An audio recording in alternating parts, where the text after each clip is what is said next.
kind of a general question, Steve. We've seen this year that pace is way up around the league, offense is way up, kind of across the board. And I was just curious, what do you think that's something that's kind of been gradually trending that way over time? And either way, why do you think it's been so specifically spiked this season? Yeah, I don't know specifically this season, but it has been trending that way. I think over the last maybe 12 years, I think Mike D'Antoni changed the way a lot of people in the NBA think, you know, with his teams in Phoenix, 05, starting with that group. That's really when teams started to play smaller and faster. And then I think the success that we've had the last couple of years has probably impacted some of the younger teams. I think if you look at pace, I know Brooklyn and Phoenix are right at the top of the list. So maybe the younger teams are trying to establish that kind of play as they continue to grow. But as far as the individual stuff, the only other thing I can offer is that the rules are so heavily weighted for the offense. You can carry the ball, you can travel, you know, you can't put hands on a guy. I hope I shouldn't get fined for this. I'm just making an observation. I'm not complaining. If you get fined, I apologize. Yeah, but no, it's true. I mean, you know, I watch tape. I watch League Pass every night. The game has changed so heavily in the offensive favor. Maybe similar to the NFL, where you can't put your hands on a wide receiver. So it's hard to guard. So it's harder to guard than ever before. And you've got a generation of young players who have grown up playing with this style of being able to handle the ball any way you want and turn it over and carry it and travel. And again, I'm not just making an observation, but it's the truth. It's really hard to guard people when they're able to do all that stuff, and I think that has something to do with it too. Is it even as systemic as going back to like when they changed the illegal defense rules and that kind of stuff back? Yeah, I think towards the end of your career. Yeah, I think the league did a great job. If you remember, it was hard to watch the NBA at that time. Right. Games were night. Was there any point after a few weeks of the season where you consciously, with that second unit, wanted to get the ball to David West in that high post, just the way he was passing, or does it kind of just gravitate towards him?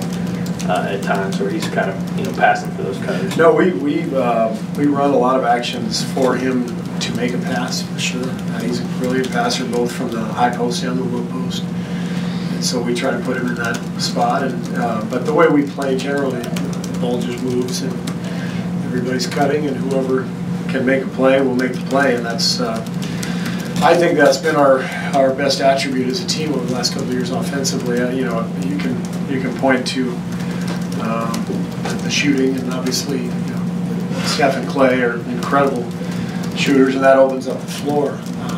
But the number of passers, the number of playmakers, whether it's, you know, Andre, Draymond, you know, Bogut, David Lee,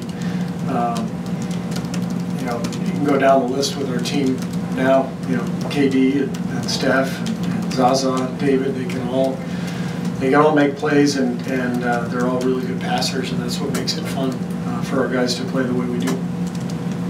Done quite well against the Trailblazers, had a career high last 2 times he played. So are we going to see a lot of Ian tonight? He has been doing great. Yeah, I think he's like 17 for 19 or something against the Blazers, so they might just triple team him. I don't know. Maybe we'll throw him out there early and see what happens, but that's one of those things that sometimes as a player you get comfortable. Maybe you have a good game against a team, and the next time you come out you just feel good.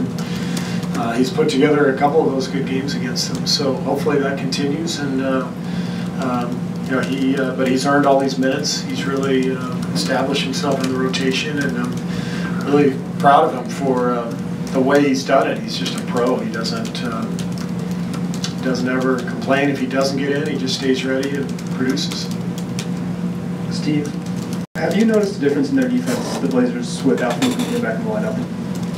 Sorry, with Aminu? Yeah, Aminu's an excellent defender, and so just, you know, adding him automatically makes their defense better. I haven't noticed big scheme changes. So, but you know, just putting him in the lineup makes a big difference. Is McCaw going to be? McCaw's good. The inactives will be Anderson and McAdoo. And Jones has been, back and forth a lot, but he's only got 1-1. Are you hoping to get him in some more games? I'd like to play him tonight if I can, and that's why he's active before he heads back down to Santa Cruz tomorrow. So we'll see if we can do that. Anything else?